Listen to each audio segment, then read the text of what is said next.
ಮೈಸೂರಿನಲ್ಲಿ ಕಾಂಗ್ರೆಸ್ನ ಸಾಧನಾ ಸಮಾವೇಶದ ನೇರ ದೃಶ್ಯಾವಳಿಗಳನ್ನು ಗಮನಿಸ್ತಾ ಇದ್ದೀರಿ. ಸಿಎಂ ಸಿದ್ದರಾಮಯ್ಯನವರು, ಡಿಸಿಎಂ ಡಿಕೆ ಶಿವಕುಮಾರ್ ಅವರು ರ್ಯಾಂಪ್ ಮೇಲೆ ಈಗ ಕಾರ್ಯಕರ್ತರತ್ತ ಕೈ ಬೀಸಿ ವೇದಿಕೆಯತ್ತ ಬರ್ತಾ ಇದ್ದಾರೆ. ಮಹಾರಾಜ ಕಾಲೇಜಿನ ನೇರ ದೃಶ್ಯಾವಳಿಗಳು. 1 ಲಕ್ಷಕ್ಕೂ ಹೆಚ್ಚು ಕಾಂಗ್ರೆಸ್ ಕಾರ್ಯಕರ್ತರು ಈ ಸಮಾವೇಶದಲ್ಲಿ ಭಾಗಿಯಾಗಿದ್ದಾರೆ. ಮೈಸೂರಿನಲ್ಲಿ ನಡೀತಾ ಇರುವಂತಹ ಸಾಧನಾ ಸಮಾವೇಶ ಇದು. ಮೊದಲು ಹೊಸಪೇಟೆಯಲ್ಲಿ ಸಾಧನಾ ಸಮಾವೇಶವನ್ನು ಮಾಡಲಾಗಿತ್ತು. ಈಗ ಮೈಸೂರಿನಲ್ಲಿ ಸಿಎಂ ಸಿದ್ದರಾಮಯ್ಯನವರ ತವರು ಜಿಲ್ಲೆಯಲ್ಲಿ ಈ ಸಾಧನಾ ಸಮಾವೇಶ ನಡೀತಾ ಇದೆ. ರ್ಯಾಂಪ್ ವಾಕ್ ಮೂಲಕ ವೇದಿಕೆಗೆ ಸಿಎಂ ಸಿದ್ದರಾಮಯ್ಯನವರು, ಡಿಸಿಎಂ ಡಿಕೆ ಶಿವಕುಮಾರ್ ಅವರು ಎಂಟ್ರಿ ಕೊಡ್ತಾ ಇರುವಂತಹ ವಿಜುವಲ್ಸ್ ಅನ್ನು ನೀವು ಗಮನಿಸ್ತಾ ಇದ್ದೀರಿ. ರ್ಯಾಂಪ್ ವಾಕ್ ಮೂಲಕ ವೇದಿಕೆಗೆ ಸಿಎಂ ಎಂಟ್ರಿ ಕೊಡ್ತಾ ಇದ್ದಾರೆ. ಅಭಿಮಾನಿಗಳತ್ತ, ಕಾರ್ಯಕರ್ತರತ್ತ ಕೈ ಬೀಸ್ತಾ ಇದ್ದಾರೆ.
ಮೈಸೂರಿನ ಮಹಾರಾಜ ಕಾಲೇಜು ಆವರಣದಲ್ಲಿ ನಡೀತಾ ಇರುವಂತಹ ಕಾಂಗ್ರೆಸ್ನ ಸಾಧನಾ ಸಮಾವೇಶ ಇದು. ಡಿಸಿಎಂ ಡಿಕೆ ಶಿವಕುಮಾರ್, ಸಿಎಂ ಸಿದ್ದರಾಮಯ್ಯನವರು ರ್ಯಾಂಪ್ ವಾಕ್ ಮೂಲಕ ವೇದಿಕೆಗೆ ಎಂಟ್ರಿ ಕೊಡ್ತಾ ಇರುವಂತಹ ದೃಶ್ಯಾವಳಿಗಳನ್ನು ಗಮನಿಸ್ತಾ ಇದ್ದೀರಿ. ಎಐಸಿಸಿ ಅಧ್ಯಕ್ಷ ಮಲ್ಲಿಕಾರ್ಜುನ್ ಖರ್ಗೆ ಅವರು ಕೂಡ ಅಲ್ಲೇ ಇದ್ದಾರೆ.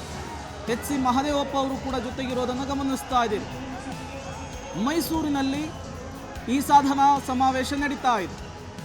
ಇದರ ಉಸ್ತುವಾರಿಯನ್ನು ಎಚ್.ಸಿ. ಮಹದೇವಪ್ಪ ಅವರು ವಹಿಸಿಕೊಂಡಿದ್ದಾರೆ. ಈಗ ಕಾಂಗ್ರೆಸ್ನ ನಾಯಕರುಗಳು ರ್ಯಾಂಪ್ ವಾಕ್ ಮೂಲಕ ವೇದಿಕೆಗೆ ಎಂಟ್ರಿಯನ್ನು ಕೊಡ್ತಾ ಇದ್ದಾರೆ.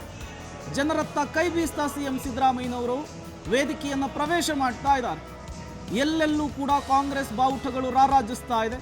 ಸಿಎಂ ಸಿದ್ದರಾಮಯ್ಯನವರ ಫೋಟೋಗಳು ರಾರಾಜಿಸ್ತಾ ಇರೋದನ್ನು ಗಮನಿಸ್ತಾ ಇದ್ದೀರಿ.